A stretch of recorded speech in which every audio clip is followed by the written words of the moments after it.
The air that evening had the kind of stillness that makes you uneasy. A narrow suburban road, flanked by maple trees, glowed faintly under a string of orange-hued streetlights. It was past 10, and aside from the occasional hum of tires rolling over fresh pavement, the neighborhood was cloaked in quiet. A sleek black SUV cruised smoothly down the lane, moving at a calm, deliberate pace.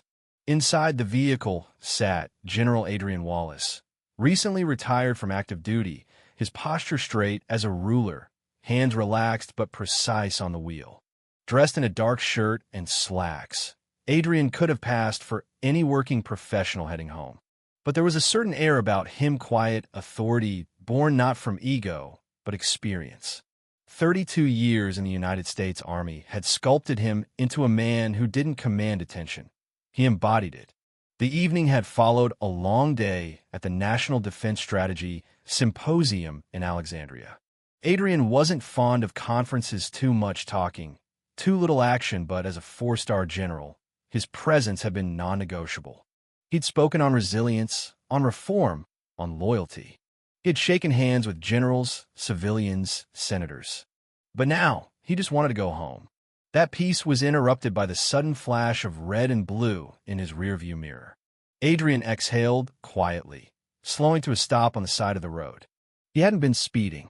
No traffic violations. Nothing about his driving should have prompted a stop.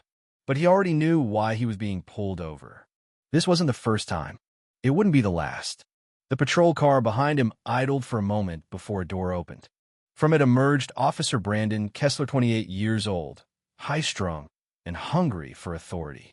He had joined the force 2 years ago and was already developing a reputation for his aggressive stops and short temper.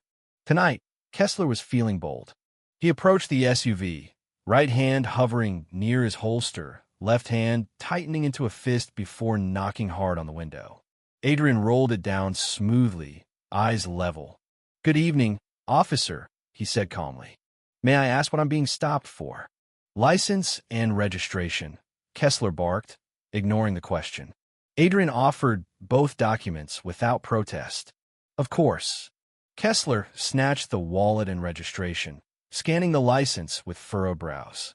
"Adrian Wallace," he read aloud, voice thick with skepticism. "You steal this car, Mr. Wallace." Adrian didn't blink. "This is my vehicle." "Right," Kessler muttered sarcastically. "And I'm Secretary of State." Adrian remained composed. "I'm General Adrian Wallace, United States Army. Retired." Kessler left. "You're a general? What are you doing in this part of town?" Adrian gave a slight shrug. "Driving home." Kessler took a step back and placed a hand on his weapon. "Step out of the vehicle." Adrian paused. His fingers tightened briefly around the steering wheel before he released a measured breath. "Am I being detained?"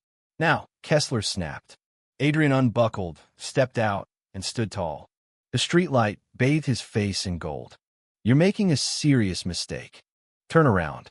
"Hands on the hood," Kessler commanded. Adrian complied, slowly, deliberately. A man who had orchestrated battlefield operations in Afghanistan, negotiated ceasefires in Eastern Europe, and briefed presidents was now being frisked on a quiet street in Maryland. Kessler slammed his hands into Adrian's back with unnecessary force. "Spread your legs," he ordered. The handcuffs came next, biting into Adrian's wrists. The metal was cold.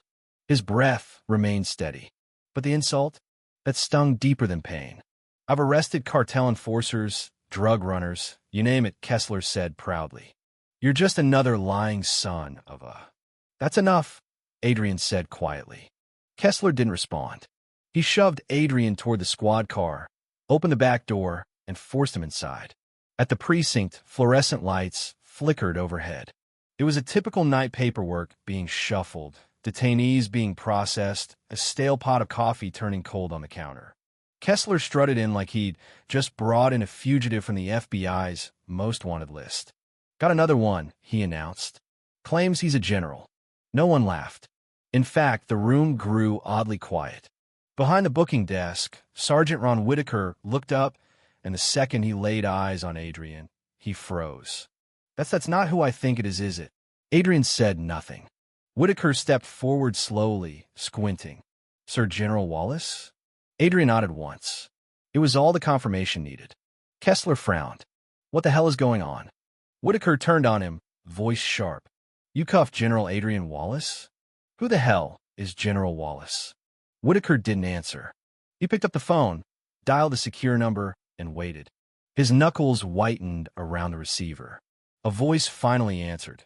This is Brigadier General James Farrow, Pentagon Command.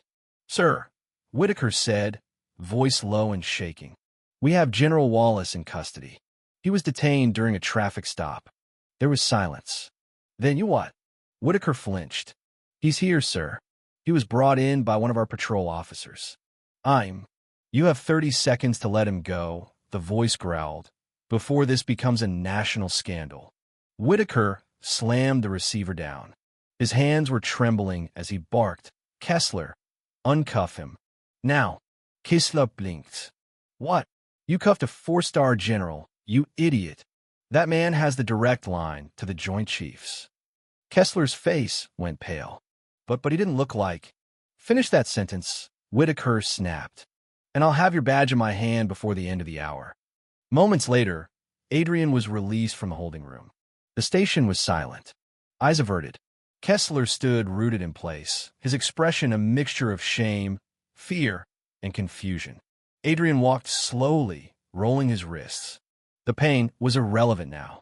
He stopped a few feet from Kessler. You asked me earlier, he said quietly, who was going to stop you. Kessler couldn't look him in the eye. Now you know. The doors behind them burst open. A black SUV skidded to a stop, and men in suits poured in federal agents with crisp movements and clipped voices. Officer Brandon Kessler. One agent barked, flashing a badge. You are under arrest for unlawful detention of a high-ranking U.S. military official. Kessler stammered. Wait, what? You can't be serious. His own handcuffs clicked around his wrists, a cruel echo of what he'd done minutes earlier. Adrian said nothing. He simply walked past, head held high. He didn't need to raise his voice. He didn't need vengeance. Justice, in its purest form, had already spoken. And the lesson was clear. Power isn't what you carry on your hip. It's what you carry in your name and how you've earned it.